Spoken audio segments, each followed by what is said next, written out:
guys and a gal talking about movies. Two guys and a gal talking about movies. Two guys and a gal, they're talking about movies, and you know they are really groovy. Two guys and a gal talking about movies. Two guys and a gal talking about movies. Two guys and a gal, they're talking about movies, and we know they are really groovy.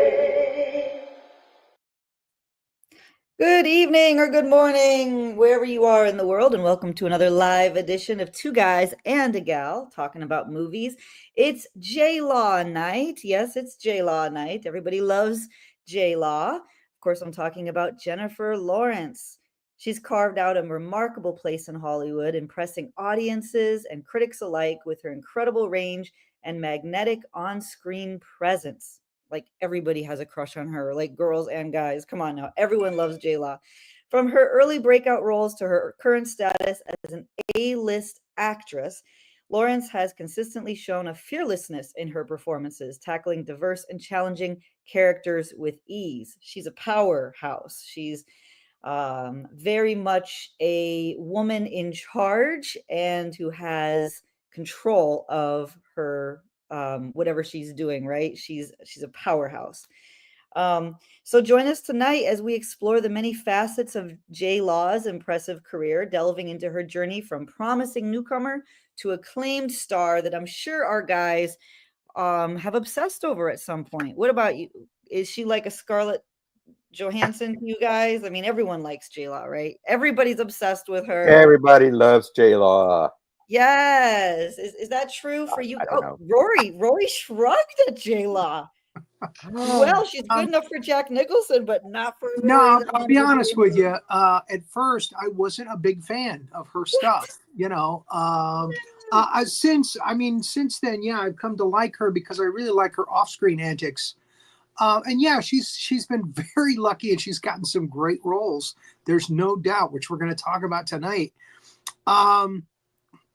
I remember seeing pictures of her before she was a big Hollywood star, when she lived in the South. And again, she is the quintessential story of the person who is in the right place at the right time, and they were ready. The biggest surprise that I got this week was the fact that she was the young girl in The Beaver, which we talked about a couple of weeks ago, which kind of is a stepping stone to, you know, her getting, you know, other roles in things like, you know, the Hunger Games and stuff like that later. So yeah, that kind of really shocked me, surprised me. But yeah, I'm not saying that I don't like her. I mean, you know, she's okay. But I like her better, her antics off screen, when, you know, she's like geeking out when she meets people she really likes, like Jeff. There's a great video of her meeting Jeff Bridges, the dude, and she calls him the dude, and she's like a little schoolgirl, you know, she's just gushing over him. It's great. So that's the kind of stuff that I like about her, because she seems more genuine when she's doing that. So there it is. Yeah, no, yeah, I have to agree with that. Pardon me while I adjust my lighting. Oops. I don't know what I'm doing. Never admit that you don't know what you're doing. I'm a genius, I tell you. You never admit that you said something wrong. You double down. You doubled down. Thank you, Mr. President, for weighing in. Did you hear that he's doubled down on the trans mice thing today? No, I didn't. Yeah. What's that? I'm telling you, they're trying to make me look bad. Oh, he said something about from the trans mice. Trans mice. Yeah, they're spending all this money to make mice transgender, when it was actually transgenic. But, you know, why let facts get in the way of a good narrative, a good scare story? Spending $8 million a year making mice transgender. Oh yeah, well, we're dating the show again. It's 2025, folks. For those of you watching in the future, watching us in, you know, in 3 dimensions in the future, watching our avatars do this show. Anyway, Yes, well, the reason I picked J Law or Jennifer Lawrence is because, to be honest, she was next on my list. But no, I jest. Oh well, that is true. But no, um I'm not going to say that I'm a fan of hers, but I do like her work. I've enjoyed the movies that she's been in, and I've actually seen more movies lately that she's been in, and she's a good little actress. So, She uh, is. She and is. and yeah, her off-screen antics are fun, but I do like her on-screen performances, and she's done comedy, she's done drama, a little sci-fi, a little horror. So, a very good, well-rounded actress. When And she trips at the Oscars, that makes news. she's tripped up a few stairs as well. And that's the thing that I've noticed whenever I see her in interviews on these chat shows, you know, talk shows. Uh, she always seems very down to earth to me. You know, Yeah. and always kind of this very kind of almost girlish personality. She's giggling and very self-effacing. She doesn't take herself too seriously, and I like that. Yeah. I like that she comes across as a real person who happens to Genuine. have this genuine. Thank you. Who happens to have this job. So anyway, so that's one of the reasons, or another reason, and also I my intent with this program has always been to highlight both recent and sort of actors and actresses that people are familiar with, Legendary. and yeah, and also legendary, classic, golden age stars. We talked about Audrey Hepburn and Katharine Hepburn, and all those actresses like that. But also I want to highlight more recent actresses and actors from this century. So Yeah. anyway, and Jennifer Lawrence is certainly one of those actresses. So here we are. So, Mr. Penland, would you like to lead us off Yes, with your number one? I can. Believe it or not, my number one I saw last night for the first time. I don't know why, but I keep getting it confused with Hurt Locker. I don't know why. And I didn't Yeah, like it's a whole Hurt different. Locker. I do too. Yeah, so I think that they packaged it. I think that they marketed or packaged it with like the black and white or something. I always do too. It's not just you. It's not you. I don't know why that is. But anyway, I watched Silver Linings Playbook last night, and it was absolutely delightful. Shot right up to the top of my list. It is an adorable, real love story. And there's, they're poking fun at some famous love story movies like Dirty Dancing. It's just delightful. And De Niro's in it. I should say Bradley Cooper is the star of it. He has cut his beautiful locks of hair, which he's best known for, down to, a shortcut shave haircut. So he looks rough in the movie. She looks, great as usual, but real. And her character, both their characters are flawed. They're not perfect. And that's what I like about this love story. It's about two, not perfect people, everyday kind of dealing with the punches of life kind of characters falling in love. And again, it's one of those movies where it takes up to the very end for them to really fall in love with each other. I just like it. It's an adorable movie. And again, great performances by the supporting cast, including Robert De Niro. amazingly, I can't remember anybody else's name off the top of my head. Well, Chris But Rock again, is really in it. good performances all around. I was surprised to see Chris Rock. Not Chris Rock. Chris No, Tucker. not Chris Tucker. Chris Tucker. Yeah, you get the movie names What? You know this mixed man? up. Yeah. What are you talking about, Chris Tucker? I confuse my Chris's. What do you mean, Chris Rock? It's Chris Tucker, boy. Chris Tucker. I know.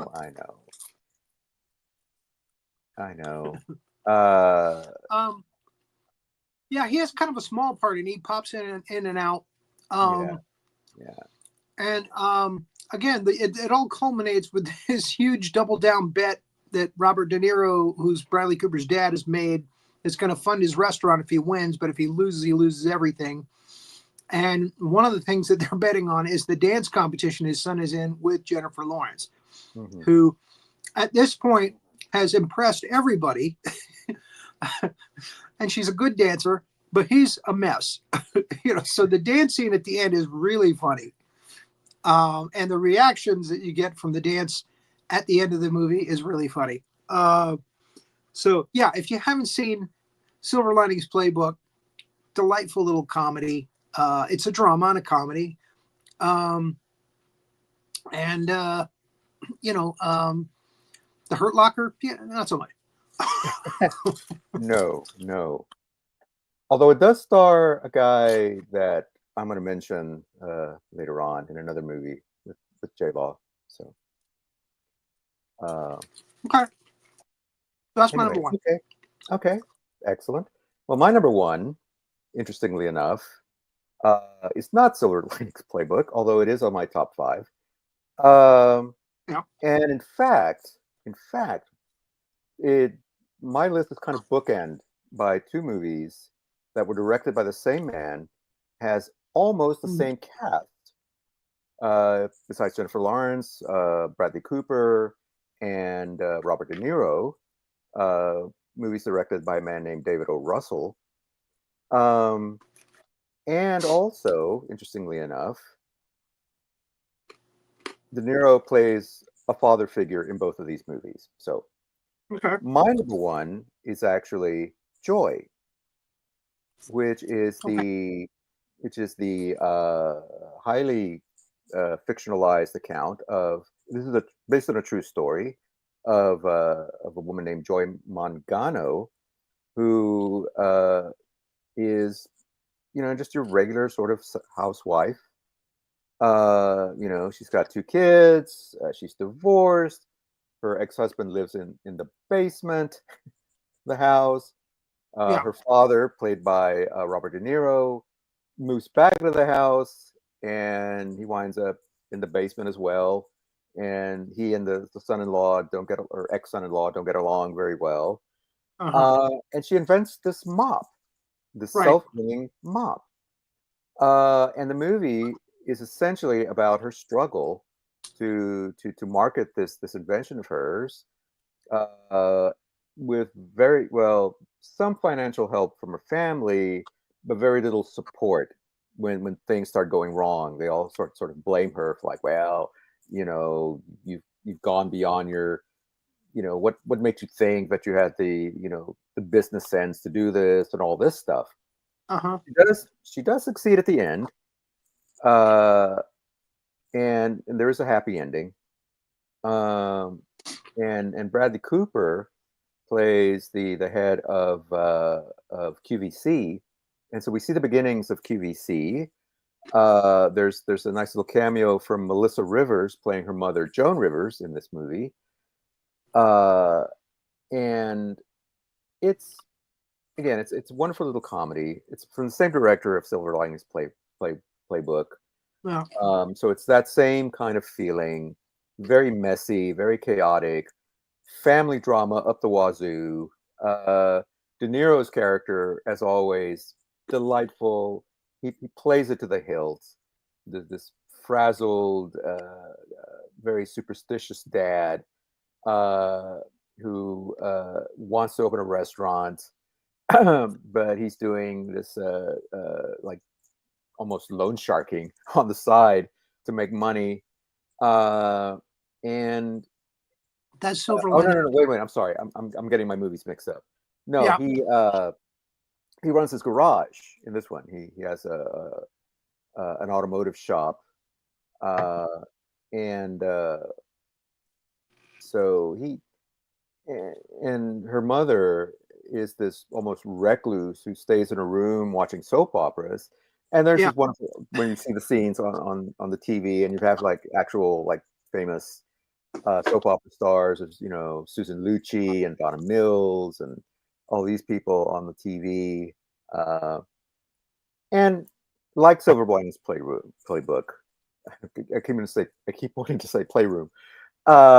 It's also a delightful movie, and it has the extra added feature of being a true story. I mean, yeah, they fictionalized it very much from what I've read. Well, a lot of that didn't actually happen, or didn't happen the way it showed in the movie, but in the end, it doesn't even matter. You're following the story. It's a rags to riches story, and it's just fun and delightful, and a great showcase for Jennifer Lawrence and for everybody else as well. So that one made my number one. It's on my honorable mention list, but I didn't find it as near as delightful as Silver Linings Playbook. I didn't. Okay. So, okay. My number two. My top 5 picks are kind of a surprise. I kind of go with the Hollywood blockbuster kind of thing. Mm-hmm. And Hunger Games Catching Fire is my number 2, with Hunger Games being kind of the second half of that. The Mockingjay, they were okay, so they made my honorable mentions list, but Catching Fire, I think, is the best one in the series. That's the number 2 film. Mm-hmm. And Hunger Games, the first one, obviously is a good movie because it sparked off, 3 sequels. And again, they did the same thing that they did with Harry Potter, and they split up the last book, into 2 parts. Right. And it's lucky they did that because Philip Seymour Hoffman, I'm growing my beard for him, Philip Seymour Hoffman passed away just before they finished filming the last Mockingjay movie. So they had to write around the fact that he wasn't there. Right. For the second one. He's in it. They filmed most of his stuff, like 80% of his stuff. Mm-hmm. But unfortunately, he passed away. Right. It's a riveting story. A lot of people have an issue with the fact that she ends up with Peter instead of the other guy that she's supposed to be with, or that you think she's supposed to be with, who's played by Liam Hemsworth. Mm-hmm. I can't remember his character name. But they kind of lead up to in the first couple that she's going to probably end up with him, but she's got to play like she's in love with Peter because of how things ended up at the end of the first Hunger Games. Mm-hmm. So Hunger Games Catching Fire is very tense. And there's I got to admit, Donald Sutherland as the president in these films, he is such an evil character. Mm-hmm. And he's so good at it. He's good at playing the evil character. And again, he keeps things, sinister and there's just a lot of crazy characters in these films. Stanley Tucci is Mm-hmm. a character. What is? I want to say Brooke Bundy.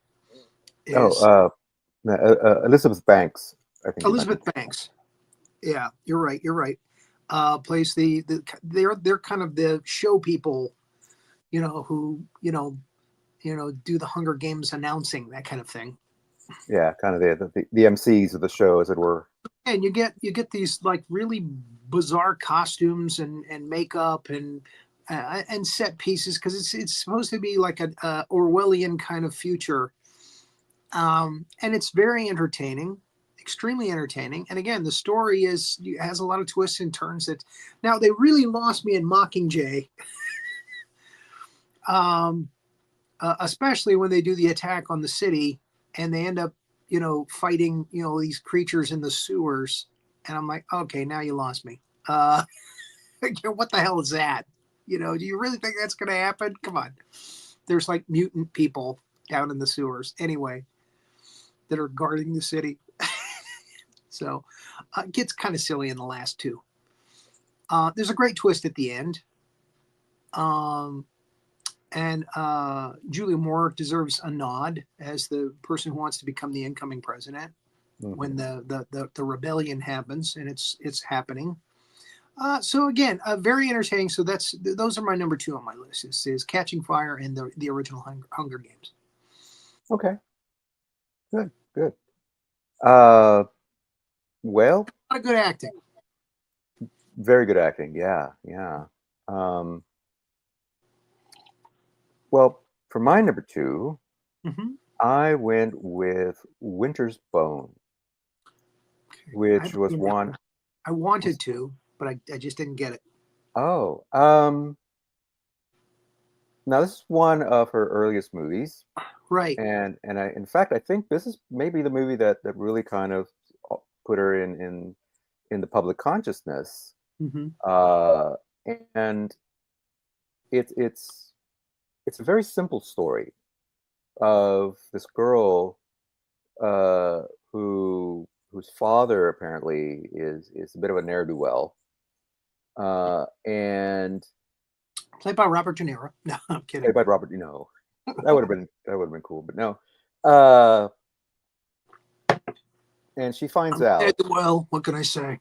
Yeah, she finds out that he has put up their family property as collateral for bond, and if he doesn't show up to court, they're going to lose everything. And so the movie is essentially her searching for him. And this takes place in the Ozarks, and there's these kind of very rough mountain people, and you get a little glimpse into their life, and a lot of them, survive by dealing drugs, by cooking meth and all that stuff. So there's this criminal element. Days of White Lightning, huh? Yeah. So there's this criminal element that she has to deal with, which also involves her father. And you would think with such a simple premise that it would be kind of like, oh well, but it's seeing these people's lives and her kind of urgency to which just keeps ramping up as the day gets closer, to her possibly being evicted. Her and her two siblings, her younger brother and sister, they're going to be left out with nothing. And also there's like a logging company that's like been pressuring people to sell their land so they can, although we don't really see that, but we hear about it.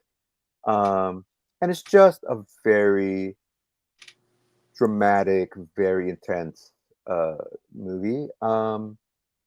And also it just showcases Jennifer Lawrence's talent right from the beginning.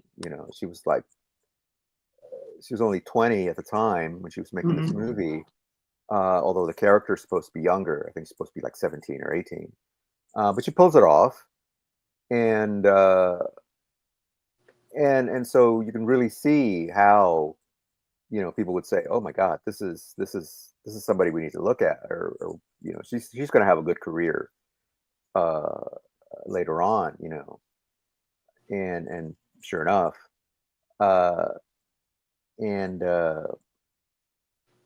so anyway, so that's my number 2 is Winter's Bone. And again, if you've never seen it, it's worth a watch. I want to see it. Yeah. I wanted to see it this week. Yeah. This weekend, but it just didn't come through for me. All right, number 3. Um, I saw this movie when it first came out, and I didn't get to re-see it this past week. But I do know that she got an Academy Award nod for it. She didn't win for Best Supporting Actress. She did get the BAFTA Award for it, and that's American Hustle. Okay. So I felt it should be number 3 on my list. Even though I don't remember a lot about it. And I know that's kind of a strange admission, but there it is. A lot of the number 5s on my list are a surprise. Again, my number 4 is a huge surprise. I was talking to you last week about, after the show, about watching this movie and not liking it. And then I watched it again this weekend, and I'm like, oh my God, this is really good. And I'm surprised that I didn't like this when I first saw it, you know. So anyway, American Hustle is a film with Christian Bale, looking very out of character, very unhandsome. Well, I won't say unhandsome, but he doesn't look as good as he usually does in his films. It is an ensemble piece. And she plays his kind of estranged wife in it. And again, it got her an Academy Award nod. And probably the first of many to come in the in the future. You know, we talked about legends of Hollywood as opposed to newcomers. Well, you know, in 20 years, she'll be one of the legends of Hollywood from this era, you know. Right. Yeah. I think so. Yeah. She is smart with the roles that she picks. I'm not aware of any like major flops that she's done. Her movies have always made money for the studios. And again, I think she's very careful in what she picks. She's smart. Yeah. So I felt that should be number 3 on my list. Okay. Well, good. It actually made my honorable mentions. Yeah. It almost made my top 5, but a couple other things that kind of overshadowed it. And really the only reason why it didn't make my top 5 is because even though she has a very, very pivotal role in this movie, it really belongs to Christian Bale and Amy Adams, Bradley Cooper, and also I mentioned the director, David O. Russell. Again, this is one that he directed, and so of course he had to have Jennifer Lawrence, Bradley Cooper, and Robert De Niro, who has a very significant little cameo in the movie. He's not a major character like he is in some of the other movies. Yeah. And it is a great movie. And again, another one based on a true story. Okay. The Abscan. Yeah, Abscan. Sting operation in the 70s. Great music, great soundtrack for anybody who loves 70s music, and just great direction as well. I did feel it dragged a little bit in some places. I felt like it could have been tightened up a little bit more, but overall, yeah, very enjoyable. So anyway, okay, what's your number 3? My number 3 is actually The Hunger Games. Okay. In just the whole series, really. The series. I couldn't make up. Really couldn't make up my mind. I thought we could cheat on that. You know, we could fudge that a little bit. You know. And get yeah. But I again, they made the honorable mention list. Yeah, I do agree. I do agree that the last 2, it's stretched credulity a little bit, and I don't know how true it is to the books. I've actually never read any of the Hunger Games books, unfortunately. I've only seen the movies. But yeah, the Hunger Games and Hunger Games Catching Fire, yeah, they're the best ones of the series. By the way, I did not mention Woody Harrelson when we talked about that earlier, so I should give him a nod because he is a very big portion of that series. He is a very big character in all that series. Yeah, Woody Harrelson. Josh Hutcherson is the fellow that she was supposed to wind up with. I forget what his character name is. But anyway, yeah, Josh just a huge Hutcherson gap. was playing Peter, right? The Yeah, character that flip flops. Yeah, that PETA. Yeah. Peter.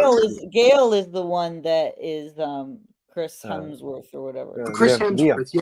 Gail. No, it's Gail. Liam. Yeah, Gail Liam. is her bestie. Yeah, right. You're right. That's right. Thank you for being a Yes. fan. I'm a huge I've read the novels like multiple times. I've watched the Yeah. movies multiple times. How close are they to the actual material? It's really close. It's really close. Yeah. Oh, good. And yeah. And I don't consider it like good literature or like fantastic, like artsy movie, but like for just telling a story, you know what I mean? It's just Yeah. fun. It's like And Stephen King. It's a guilty pleasure. yeah, it's like a guilty pleasure, Or and it's for a young or Dean audience, you Koontz. know. Which Yeah. yeah, it is. But it's like Don't say but that. honestly, If it's but an don't you entertaining yarn, see that's what they used to but say about Stephen King when he yeah. first started writing and becoming successful. Is he writes, he dumbs down and writes to stupid, to a stupid crowd. But it's That's not true. entertaining. He writes a But yeah, good but it's also story. just He writes an yeah. entertaining story. They These are just happen to be stories. really boring. But when it comes to Hunger Games, it's within the last 10 years or so, it's been like, way too realistic, right? So you think of Ukraine, you think of the Middle Yeah. East, you think of, so when you're watching Hunger Games, like watch Hunger Games post Russian invasion, and it's like you're just watching the Ukraine, you're just watching Russian aggression is like all you're doing. So it's a little bit like this isn't really a movie anymore, you know? But it is supposed to inspire teenagers and stuff to like stand up for what you believe in and Right. be cohesive with stand up against power and all that. So I think it's healthy for young people to be exposed to that. I think that's good.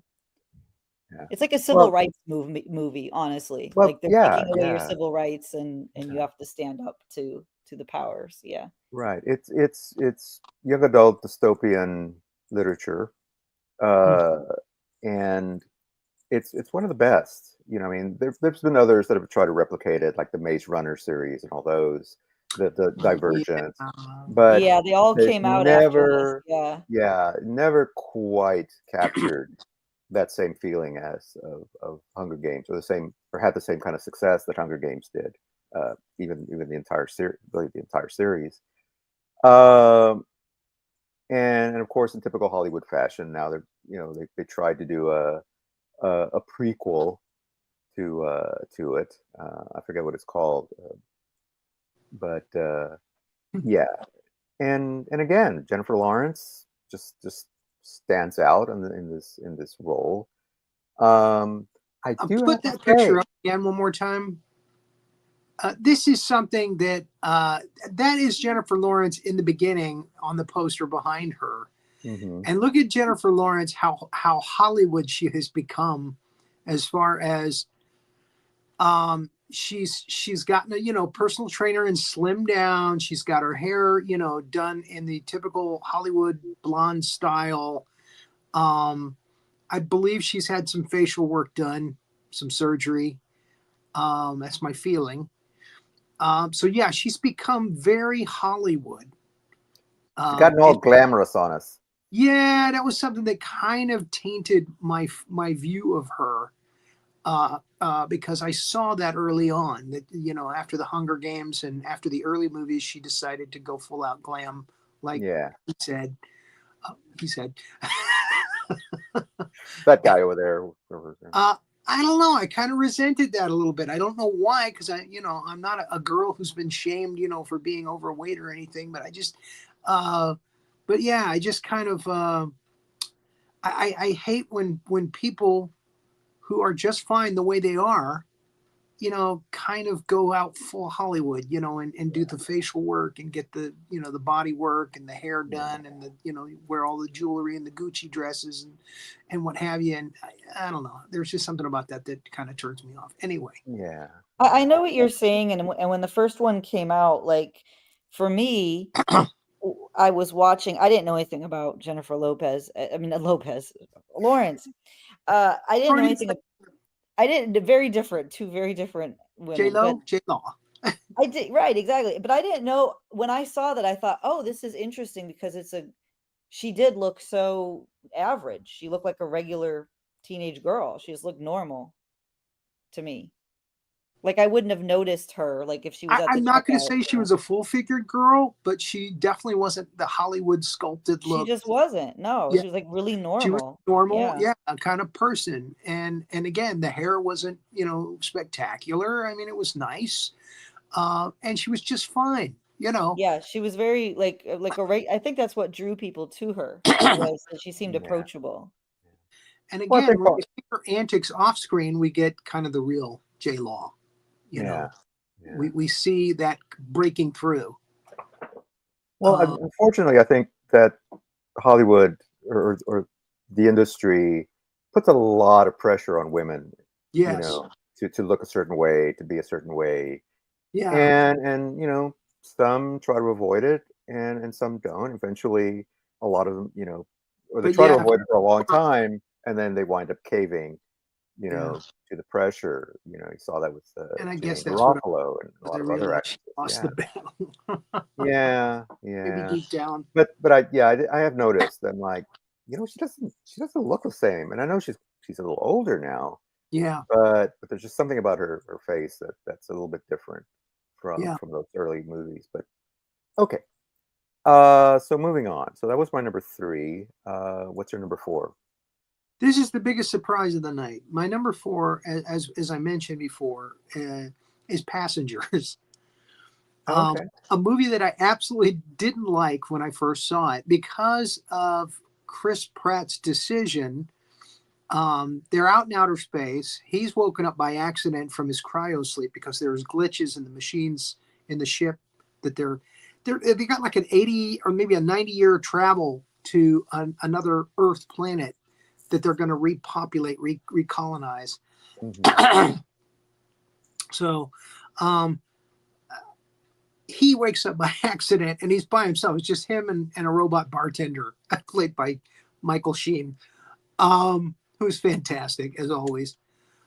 So he decides he's after a year of mumbling to himself, he decides he's going to wake up this beautiful girl that he's seen in her plastic bubble, and she's adorable, she's gorgeous, and he's read up on her about all the things that she likes and all the things that she does, and she's written, and he decides this is the woman for me. I'm waking her up. And it's terrible. It's a terrible thing to do. It's obviously just a horrible, horrible thing to do. And he does it. And he makes it seem, or actually he doesn't really make it clear that that's what he did. So she doesn't realize in the beginning that that's what he did. So, he's saying, oh, the ship is glitching and, you're waking up from cryo sleep, and then shortly after they become lovers, because they're the only two people, walking around aboard on the ship. The robot bartender screws up and tells her, oh yeah, he woke you up, it was a terrible decision he had to make, but he woke you up. And then she knows. And then we have the next, like boy wins girl, boy loses girl, and she hates him. She can't stand him. And he's in love with her. And she's not in love with him anymore because she just thinks he's a cad. So that's what I hated about the film the first time I saw it. Mm-hmm. But now that I've gotten past that and I watched it again, it makes it a more meaningful love story because they do end up back together in the end. Lawrence Fishburne is woken up by accident as well. Unfortunately, his being waken up too soon is fatal. But he gives them a little guidance as to what they can do to fix the ship and the glitches and stuff, and gives them his pass key, which helps them get to places on the ship that they couldn't get to before to help fix it. And it's just a really entertaining film, a really interesting situation. And yeah, I just really enjoyed it the second time around a lot more. So when you're watching it, just give it a chance. It made number 4 on my list. It's great acting. You know, Lawrence's feeling of betrayal when she finds out is just stunning. You know, how she emotes. And Chris Pratt's like, oh, geez, she caught me. You know, and him trying to make good on it, you know, make it right. Again, is just top-notch acting, really good stuff. And if you're not a big sci-fi fan, you could probably get into this one. You know, it's not all 2001: A Space Odyssey. You know, it's more like a human story. You know, even though there's a robot on board. Cool. So that's my number 4. All right. Cool. All right. Well, my number 4 is the other big franchise that she was in, and it's X-Men: Days of Future Past. That's my number 5. Oh, okay. And now, and why did you choose that one over the other X-Men? Because she's been like 4 of them. Yeah. And she plays Raven / Mystique. Mystique, right? Yeah. Right. Well, shape changer, the shape right. shifter. She's a shape shifter. Mm. Yeah. Well, for me, this movie puts her character, unlike some of the other ones, I really feel like this one puts her character front and center. She is the whole reason the events of the movie take place.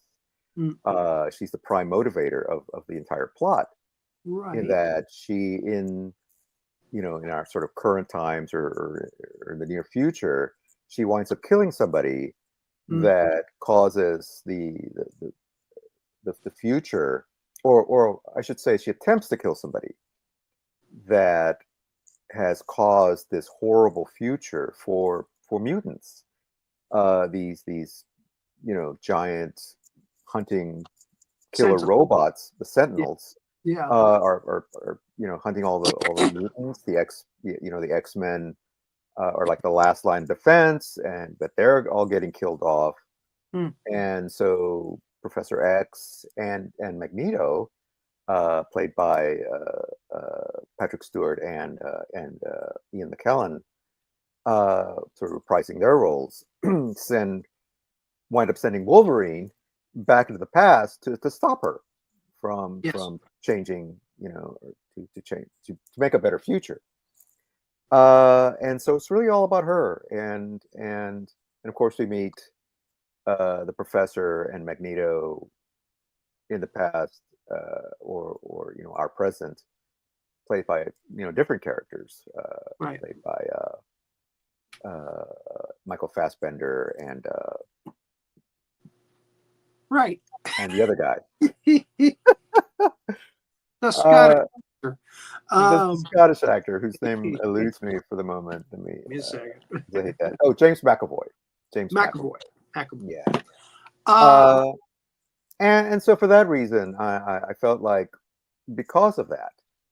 Now, her performance as Mystique in all the movies were really good, because it's Jennifer Lawrence and she's a really good actress. But for me, this one really stands out for that very reason, because I feel like her character plays a much more significant part in the entire plot than in the other movies. Although, she does have significant. She is significant in the other ones, but not, I feel, to that extent. But really, the entire franchise could have been, any one of the movies, except maybe Dark Phoenix, which not the best. The best Dark one. Phoenix didn't make my list. The reason that it is number 5 on my list, is because she is basically the antagonist of the film. Right, right. She becomes the bad guy in the movie. Yeah, she plays. She thinks what she's doing is right because she wants to kill this guy that's creating these Sentinels. But unfortunately, the chain of events, if she kills him, it just makes America all more determined to create these Sentinels to hunt down the mutants, as they call them. So her acting job, playing the bad guy, so to speak, as Billie Eilish would say, uh, and yet, yeah, in X-Men First Class, she's obviously good, and she has a good heart, and she thinks what she's doing is right. That was what impressed me the most, and that's why I felt this one has to make the top 5 list, because her acting job, playing the antagonist that they have to stop, her acting job was stellar, and the twist was brilliant. I mean, it was really what made this film work, where some of the others just didn't make it, just didn't do. Dark Phoenix. Yeah. First Class and Apocalypse just barely made my honorable mention list. First Class is a good film. Yeah. It sets up the new series of X-Men films, which were still produced by 20th Century Fox. Yeah. And again, it Days of Future Past brings those two casts together too, which I think is good. Yeah. It's a great way Well, to bring. I think that's the other reason why it stuck out in my mind, and it's just so good, is that it does bridge the two versions together, where you get like the original cast and then this new cast. And we talked about, or well, this other show that's on the network mentioned Nicholas Hoult in Renfield. Right. He's in the movies as well, as And he's very good as the Beast, as Hank McCoy, the young Beast, the young Beast, right? That had originally been played by Kelsey Grammer. right? So yeah. So anyway, linking everything together. Speaking of which, Awesome. So since we've talked about my number 5 already, go ahead and give me your number 5. well, my number 5 is Silver Linings Playbook, not playroom. Damn it, playbook. And really for a lot of the same reasons that you mentioned. It is a delightful movie. It's a delightful love story. And these two kind of broken characters, both suffering from some mental illnesses, some mental health issues. Yeah. Yeah, when they first meet, they get into each other by talking about the medications that. right. So really funny scene. That's kind of this kind of very awkward little dinner scene. And Bradley Cooper, he's obsessed. He wants to get back with his ex-wife. Yes. Because and all this stuff. That's his whole thing. And I had mentioned De Niro earlier. He plays his father in this movie. Right. And he's very much into football, and he has this superstition that he's like his good luck charm, and they're big Philadelphia Eagles fans and all this stuff. And of course, like you mentioned, there's the big bet about this big game between the Phillies and the Eagles and the Cowboys, and then the dance competition and all that stuff. And yeah, there's nods to Dirty Dancing and even Pulp Fiction a little bit, I think. Pooning the Dirty Dancing scene, and they flipped it. So he's the bad dancer and she's the good dancer. Right. Yeah.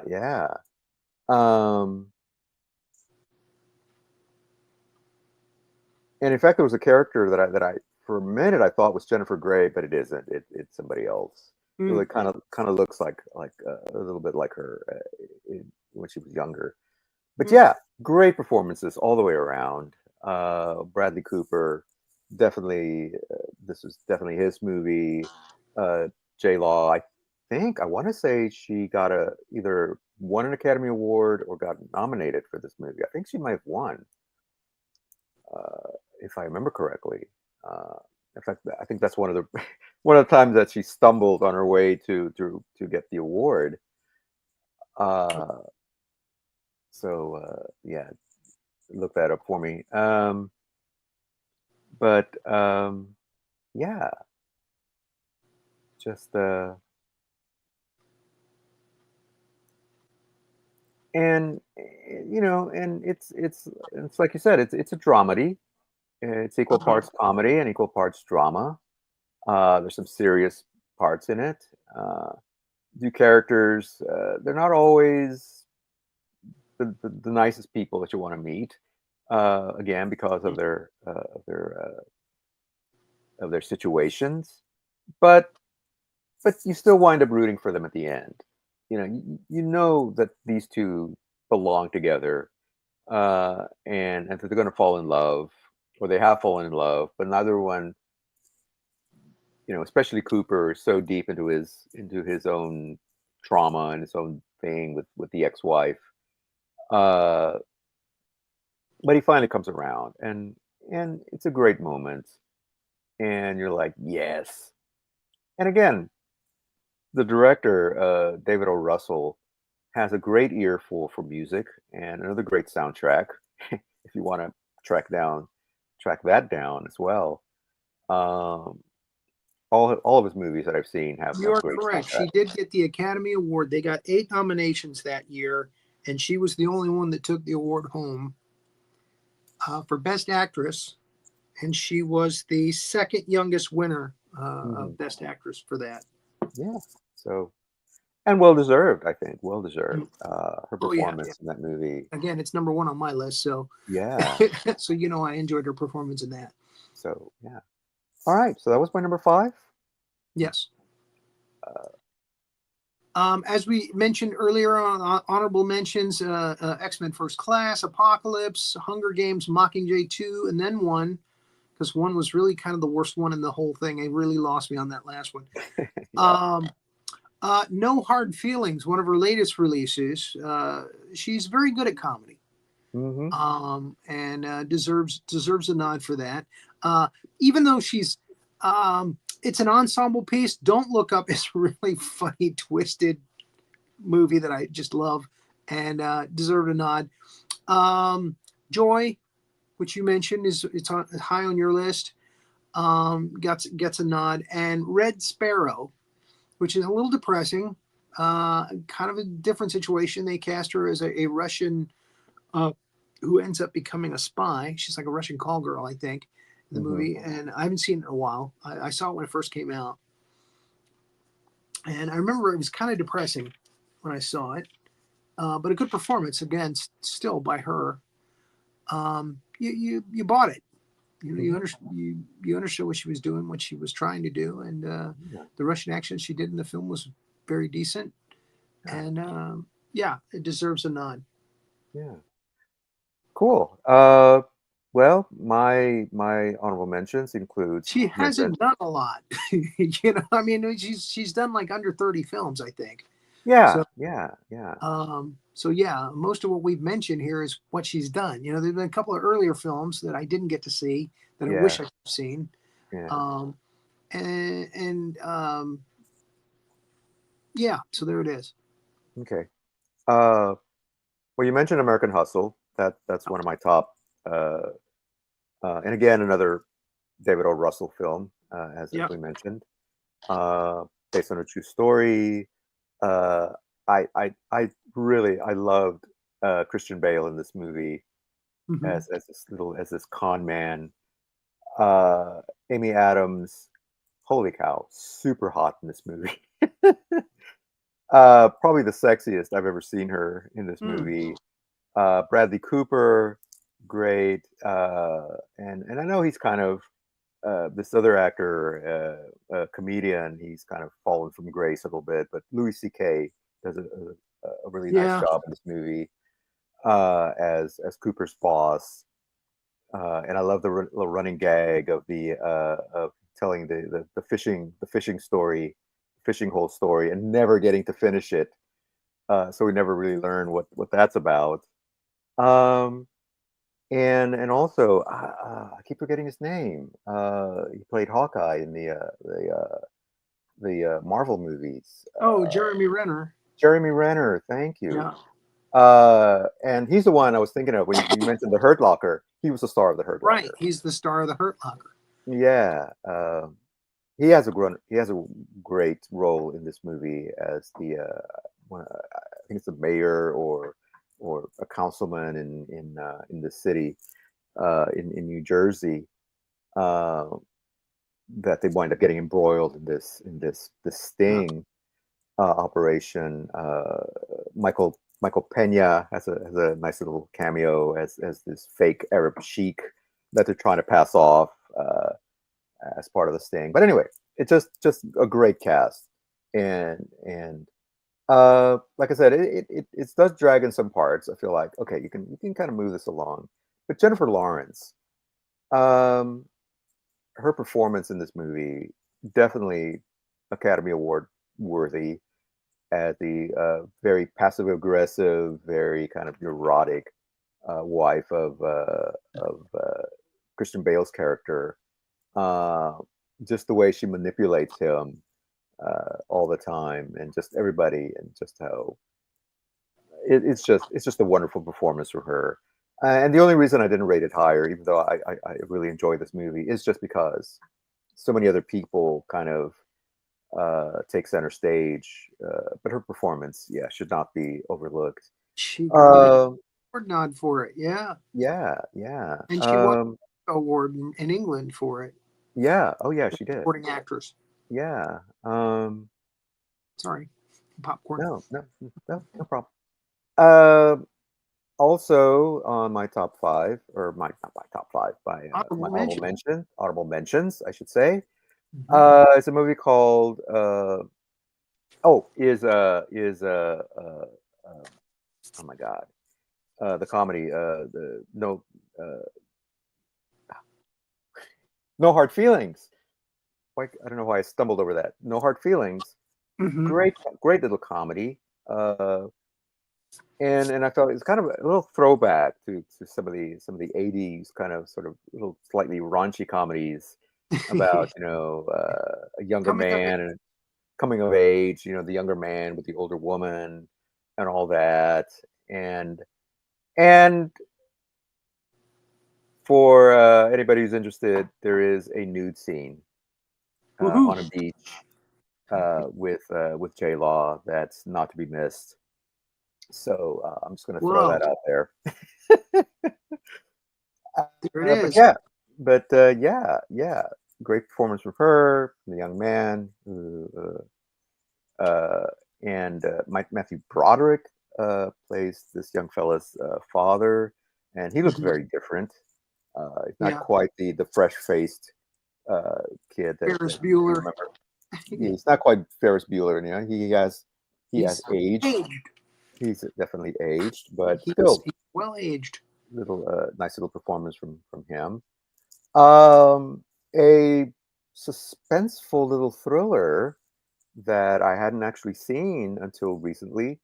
The House at the End of the Street I with J Law. wanted to see that one again. That was one of the other ones, the early ones that I wanted to see. Did Yeah, I, it's a good little thriller. Maybe not one of the best ones that I've seen, but the other one was The Burning Plane. That was another one I wanted to see and didn't get to see yeah, it. yeah. Well, I hadn't seen that one either, or I hadn't seen that one, but last House of the Left. That's a whole other movie. House at the End of the Street. Uh, she plays the daughter of Elizabeth Shue. J Law does, and she meets this young man who lives in the house across the street, who supposedly his sister had murdered their parents, and she winds up disappearing and presumably dying. Turns out that that she's still alive, and he's keeping her in the basement, or so we think. But there's some twists and turns and all this stuff, and it's very suspenseful, very Mm. dramatic, you know. Um, and also, there's a movie that I also recently saw called Causeway, where Jennifer Lawrence plays a returning veteran from Afghanistan who suffered traumatic brain injury from Mhm. exploding IUD, and so she's recovering from that. And it's just a very quiet little Kurt movie. Locker. Yeah, basically, it could be a sequel to Hurt Another Locker, Kurt except Locker. it's her. Uh, and she meets this mechanic that she befriends, and she gets a job as a pool cleaner, and she's just basically trying to get her life back together. Mm. She wants to go back for some reason. She wants to re-up, despite this injury. Um, but yeah, it's just this very sweet, quiet little movie about her, but her performance is just excellent. It's just a great performance from her. Um, and I had one more. Uh, let me. Mother. Oh, and Mother. I finally saw that one. Didn't get. Uh, oh my God. Uh, I wanted to rate it higher. It almost made my top five, but it's so dark and so Yeah. depressing and so like a kick in the gut. Uh, and it gets a little silly toward the end. It just gets a little much towards the end. And there's a twist ending. It's like a very elaborate Twilight Zone episode, uh, but with a lot of graphic violence and just very twisty. But her performance is really good. Javier Bardem is very good in it, uh, and some of That the other combo cast. sounds something to watch. Yeah, yeah. Just be prepared. Be prepared to watch something. Go watch No Hard Feelings again, or Silver Linings Playbook, because this one will f you up Very if dark. you're not ready for it. Okay. Uh, but it's a good movie nonetheless. It's oh, just just kind of dark. Hmm. Just kind of dark. So I'm just gonna leave that there. The lowest rated. One of the things that I did when I was looking for movies to watch was I actually looked at the ratings on IMDb. Hmm. And the lowest ratings was there was one called Garden Party, which was a 5.5. Serena is the lowest one with a 5.4. I didn't get to see that. She plays the title character, Serena Pemberton. So my guess is that's pretty low. It's pretty bad because Dark Phoenix got a 5.7. Wow. So So when Dark Phoenix gets a higher rating than this other yeah, movie, it's a it's got to be bad. 5.7, and I think it only got 2.2 points for being an X-Men movie. Uh, but yeah, I'm guessing if there was to be a dishonorable mention, it would have been the movie Serena, followed by Garden Party, where she plays Tef. So, and again, that's one of the earliest films she was in. She was in one called Gold Case. Cold Case. I'm sorry, that was a TV series. That It's was an a episode TV. of Cold Case. Yeah. Yeah. Garden Party was the first real movie that I have listed. And again, it got a 5.5. Poker House got a 6.3. And then she started to get better roles. Burning Plains, Burning Plain, Winter's Bone, The Beaver. The Beaver only got 6.6, which is the same as, oh, no, Dark Phoenix got a 5.7. I'm sorry. Apocalypse got a 6.6. Anyway, again, just ratings. Yeah. Yeah. Well, Those are yeah. on user reviews, so I Yeah. do kind of give them a little credit for that. Yeah. So next time, James Bond. James We did Bond. Connery, but we didn't do more or the other Bonds, did we? We did more because he had We did. the most. Yeah. But we haven't done the other guys. All right. Well, what are we doing next week? Well, since you brought it up, And since you seem very enthusiastic about it, yeah, I had somebody else in mind, but you know what? Let's do Bond next Well, week. let's do it. We can do Bond the week after Well, if you want. I had a request from our sometimes guest host Ilana Lang for this particular director, Uh-huh. uh, and hopefully she'll be able to join us for it because, like I said, she requested this, and it's M. Night Shyamalan, Oh, okay. who's had kind of an up So and you down want to wait 2 weeks career. for that one, so to give her more time to kind of get ready That's to why do. that's why I wanted to kind of hold that one off Okay. until she's in a better place, and feels up to it. And plus, I want to give her a M. chance Night to say, Shyamalan Ding Dong. yeah. So yeah, let's All right. So do we're gonna Bond do next week. Brosnan, Dalton, and Craig Bond Brosnan, Dalton, and Craig next week. next week. Yep. And then the week after that, we're going to do M. Night M. Shyamalan. Night Shyamalan Ding Dong. Shyamalan Ding Dong. All I don't know right. why people have such a. It's Shyamalan. Yeah, Shyamalan. yeah. Okay. It I he's kind of Shyamalan. had yes. So anyway, yeah. So next week, Twist ending. James Bond, Brosnan, yeah, and You know, Craig, I and screenshot movies for our horror shows and stuff. I have been doing that with the James Bond movies as well, excellent. making folders of high resolution photos from those movies. I've gotten through the first 8, so we've gotten past Diamonds Are Forever. So I'll be doing more of that this week. Yeah. Tomorrow on Roland Pruitt's Kaiju Review, they're finally going to do Godzilla versus the Smog Monster. And on Thursday, Deadly Mantis in color. Oh, okay. Thursday. Yeah, the Deadly Awesome. Mantis. Starring Peter Gunn in the lead role. Down, down, down, down, down, down, down, down. Michael Craig. Anyway, the guy that plays Peter Gunn. Peter Gunn. He's the star of that movie. I didn't realize. Craig Stevens. Craig Stevens.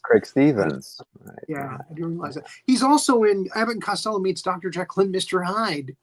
Believe it or not, as a Pinkerton guy. Anyway, so he's done a couple of horror films for Universal. Mm-hmm.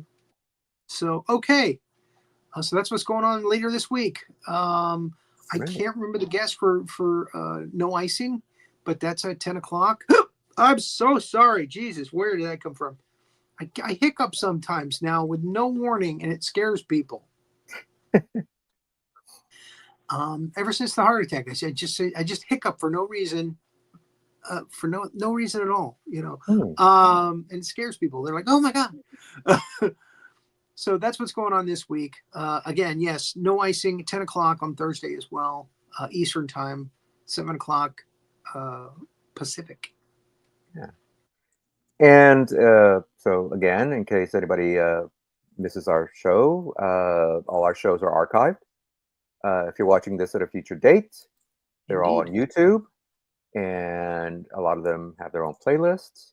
But if you dig around, you'll find our shows. And so you see this show and Roland Pruitt and Big Monster Briefing Room, No Icing, and a host of other very entertaining programs, all available to you right there on your browsers or your phone or wherever you consume media. Just check us out on YouTube. And also, there was something else I wanted to announce because it has been approved. March 27th, which is in a couple of weeks, the Big Monster Briefing Room will be done on Thursdays. We only have 2 more movies left to do on that. And we're going to do the Deadly Menace this week and the Frighteners next week. And then the week after that, which is March 27th, we're going to do a James Bond showing of the autographs, autographed trading cards that I've collected, which is a massive collection, which I hope you'll enjoy. And it's actors, that are still alive. Well, actually, a lot of them are gone now, that have signed these cards over the last 10 years, and I've collected them. And the week after that, on Thursday, we're going to show my autographed 8x10 collection. 8x10 glossy photos, of actors that were in the James Bond movies. And I've also collected some other autographs, sometimes cut autographs that I'll put with an 8x10. I've got some pretty cool autographs, so we're going to share those, and hopefully everybody will enjoy them. And that as well will be archived for people to enjoy on YouTube on into perpetuity, because there are a lot of people that have that hobby, that they collect autographs. And, So yeah, looking forward to it. All right. So it's going to be Bond for the next month or so. A lot of Bond this next month. Bond next week on this show, and then in a few weeks we'll be honored with some autograph pictures and what have you. So stay tuned for that. And Miss Renee, are you still with us? Yes, I'm excited about Bond. I'm excited about M. Night Shyamalan and Ding Dong. I'm sorry, I had to. I'm excited about all of it. Thank you. All right. So, I like it. Stuff. I really do. I'm a fan. Yeah. So don't forget to subscribe to our channel. Don't forget to ring the notification bell to see our future episodes. And until next week, have a good day.